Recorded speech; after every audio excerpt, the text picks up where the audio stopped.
क्या तेज प्रताप यादव अब एनडीए में शामिल होने वाले हैं? और क्या तेज प्रताप यादव के भाजपा के नेताओं से लगातार मिलना जुलना, ये कहानी लिखी जा रही है कि तेज प्रताप यादव अब राजद के बाद बीजेपी में शामिल हो जाएंगे या फिर अपनी पार्टी के साथ जो है एनडीए का हिस्सा बन जाएंगे। अब ये कहानी क्यों चल रही है?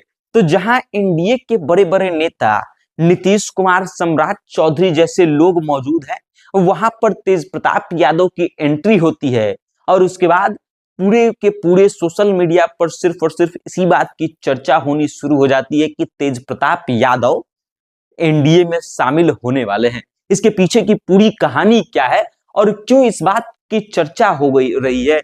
जब उनसे पत्रकारों ने सवाल पूछा इस मामले में तो उन लोगों ने क्या जवाब दिया और तेज प्रताप यादव ने क्या जवाब दिया, जब आप सुनेंगे तो आपको लगेगा कि भाई साहब कुछ तो खेल चल रहा है। पूरी कहानी क्या है हम आपको बताएंगे, लेकिन उससे पहले नमस्कार, मेरा नाम वेद प्रकाश है।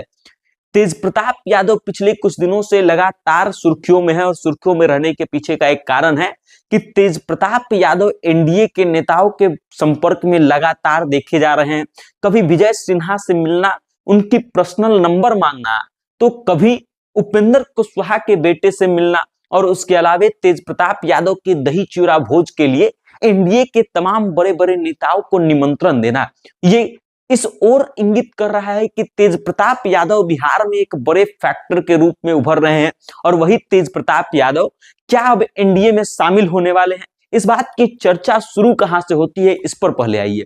दरअसल विजय सिन्हा जो बिहार के उप मुख्यमंत्री हैं, वो कल यानी कि 13 जनवरी को अपने आवास पर मकर संक्रांति का भोज का आयोजन किए थे, जिसमें नीतीश कुमार, सम्राट चौधरी से लेकर के बिहार के महामहिम राज्यपाल आरिफ मोहम्मद खान और उसके अलावा बिहार में एनडीए के तमाम बड़े बड़े नेता जो है वहां पर पहुंचे थे, सब शामिल थे। लेकिन उन सब में एक व्यक्ति ऐसा था जिसका नाम सुनते ही सबकी निगाहें उस व्यक्ति पर टिक गई थी। उस व्यक्ति का नाम तेज प्रताप यादव है।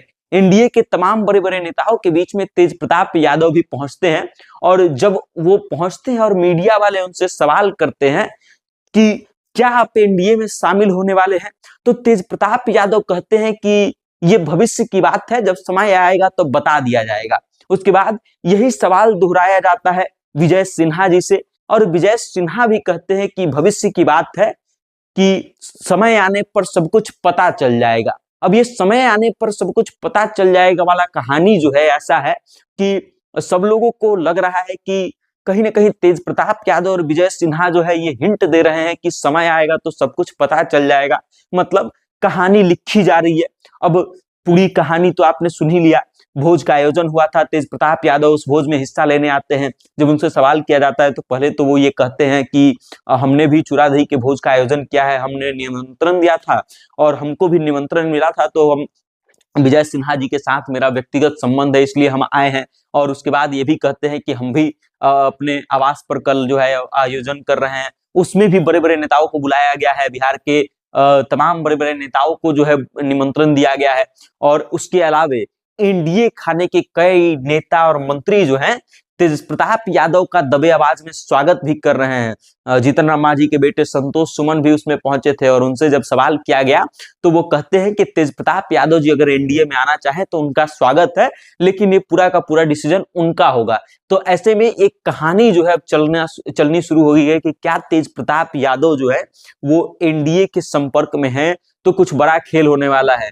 तेज प्रताप यादव ने इस बात को नकारा नहीं है। जब मीडिया वालों ने सवाल किया तो वो कहते हैं कि भविष्य की बात है, समय आएगा तो सब कुछ पता चल जाएगा। कुछ ऐसा ही जवाब विजय सिन्हा ने भी दिया। मतलब कुछ खिचड़ी तो पक रही है ऐसा लग रहा है। बाकी अब देखना ये दिलचस्प होगा कि आगे क्या होने वाला है। और अगर सच में ऐसा होता है कि तेज प्रताप यादव भाजपा में चले जाते हैं या फिर एनडीए ज्वाइन करते हैं, तो इससे महागठबंधन और राजद को कितना नुकसान होगा ये देखने वाली बात होगी। बाकी आप इस खबर को लेकर के क्या सोचते हैं, अपनी राय कमेंट करके हम तक भेज दीजिएगा और देखते रहिएगा। बहुत बहुत धन्यवाद।